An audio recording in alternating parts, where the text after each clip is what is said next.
The culture of bonding that underlies the individual sense of trust provides that bonding characteristics are emotional function integrating experiences, and this is a fundamental element, the integration of experiences, even the most painful ones, and then to develop mentalization. So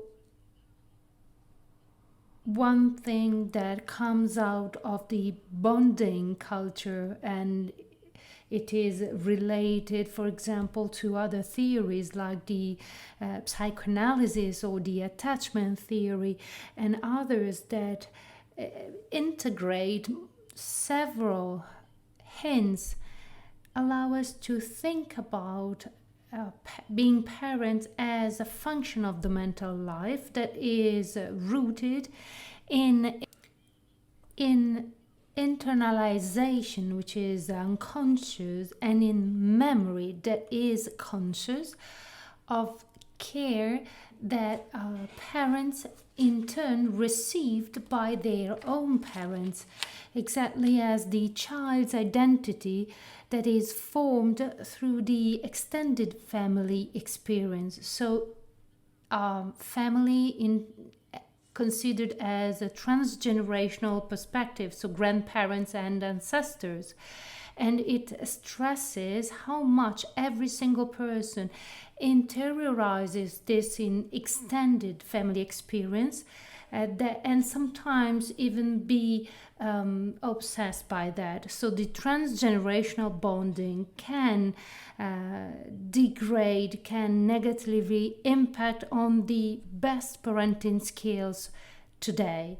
So considering these points, we know that in the healthy family, the main instrument, and we know it because it derives from the clinical research and through methods of infant research and infant observation. So we know that the main instrument of parenting is the ability of parents to receive their own projective identification, to perceive them, so the unconscious but also the conscious memory of the care they received.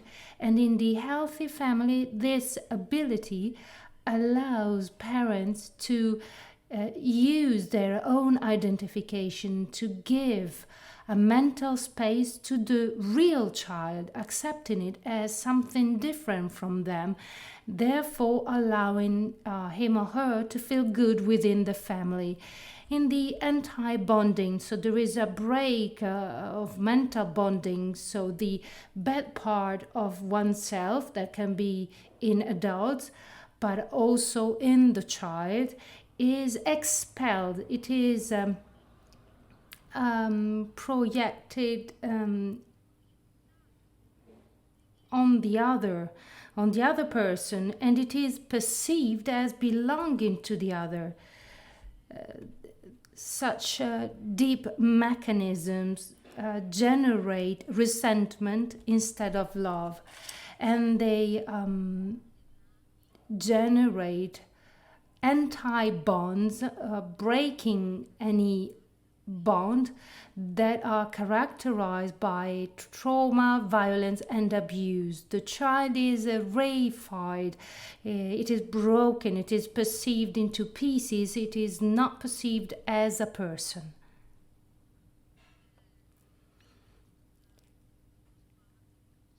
A glimpse